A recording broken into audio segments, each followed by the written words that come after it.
ಮಾಡ್ಕೊಳ್ಳೋ ರೀತಿಯಲ್ಲಿಲ್ಲ ಅಂತ ಇದು ಸ್ವಲ್ಪ ದೊಡ್ಡ ಮಟ್ಟದಲ್ಲಿ ಆಗ್ಬೇಕಲ್ವಾ? ಖಂಡಿತ ಅದು ಅದಕ್ಕೆ ಈಗ ನಾವು ಪ್ರಾರಂಭ ಮಾಡಿದ್ದೀವಲ್ಲ.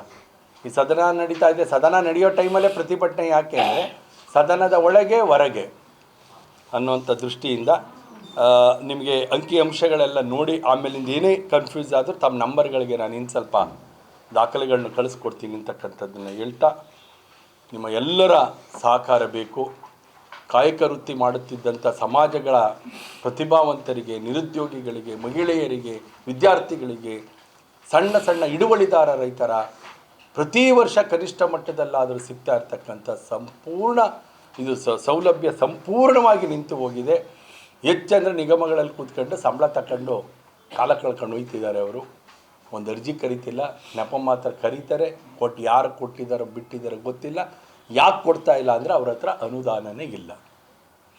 ನಾನು ಅಧಿಕೃತವಾಗಿ ಹೇಳ್ತೀನಿ, 1600 ನೀವು ಬಡ್ಜೆಟ್ ಕಾಪಿ ತೆಗೆದು ನೋಡಿ, 1600 ಘೋಷಣೆ ಮಾಡೋರು ಎಲ್ಲಿ ಕೊಟ್ಟವ್ರೆ? ಬರೀ 360. ಅಧಿಕೃತ ದಾಖಲೆ ಇದು.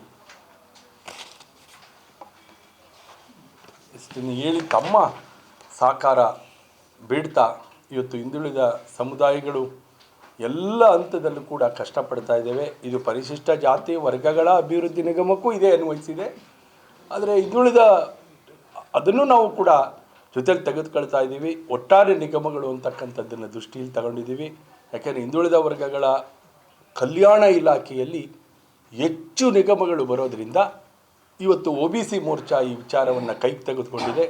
ಕ್ರಮೇಣವಾಗಿ ನಮ್ಮ ರಾಜ್ಯಾಧ್ಯಕ್ಷರಾದ ವಿಜೇಂದ್ರ ಅವರ ನೇತೃತ್ವ, ಅವರ ಒಂದು ಆದೇಶದ ಮೇಲೆ ಈ ಹೋರಾಟವನ್ನು ನಾವು ಕೈಗೆತ್ತಿಕೊಂಡು ಇದನ್ನು ರಾಜ್ಯಾದ್ಯಂತ ವ್ಯಾಪಿಸಿ ಮೊದಲ ಹಂತದಲ್ಲಿ ಪ್ರತಿಭಟನೆ, ಸದನದ ಒಳಗೆ ದನಿ ಎತ್ತುವುದು, ಇಡೀ ಹಿಂದುಳಿದವರ ಜಾಗೃತಿ ಮೂಡಿಸಿ, ಹಿಂದುಳಿದವರ ಹೆಸರಿನಲ್ಲಿ ಅಧಿಕಾರ ನಡೆಸುವವರ, ಹಿಂದುಳಿದವರ ಹೆಸರಿನಲ್ಲಿ ಸ್ವಾರ್ಥ ಸಾಧನೆ ಮಾಡಿಕೊಂಡವರ ಮುಖವಾಡ ಬಯಲು ಮಾಡುವ ಮೂಲಕ ನಾವು ಹಿಂದುಳಿದ ಸಮುದಾಯಗಳಿಗೆ ಜಾಗೃತಿಯನ್ನು ಉಂಟು ಮಾಡುವಂಥ ಒಂದು ಚಳುವಳಿಯನ್ನು ಪ್ರಾರಂಭ ಮಾಡ್ತಾ ಇದ್ದೀವಿ.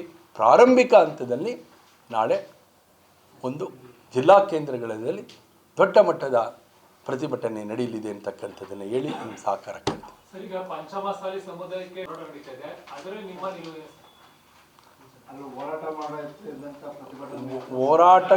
ಹೋರಾಟಗಾರರ ಮೇಲೆ ನಡೆದಿರ್ತಕ್ಕಂಥ ಅಮಾನುಷವಾದಂಥ ಒಂದು ಲಾಠಿ ಚಾರ್ಜನ್ನು, ಅದನ್ನು ನಿಯಂತ್ರಣ ಮಾಡದೇ ಇರುವಂಥ, ಅಥವಾ ಅದು ಮುಂಚೆನೇ ಗೊತ್ತಿದ್ದರೂ ಕೂಡ ಅದಕ್ಕೆ ಮುಂಜಾಗ್ರತೆ ವಹಿಸ್ತಿರ್ತಕ್ಕಂಥ, ಅದು ಇಡೀ ಸರ್ಕಾರ ಬೆಳಗಾಂನಲ್ಲಿದ್ದು, ಮುಖ್ಯಮಂತ್ರಿಗಳಿದ್ದು, ಆಡಳಿತ ವ್ಯವಸ್ಥೆ ಇದ್ದು ಅಂಥ ದುರ್ಘಟನೆ ನಡೆದಿರೋದ್ರನ್ನು ಖಂಡಿಸ್ತೀವಿ.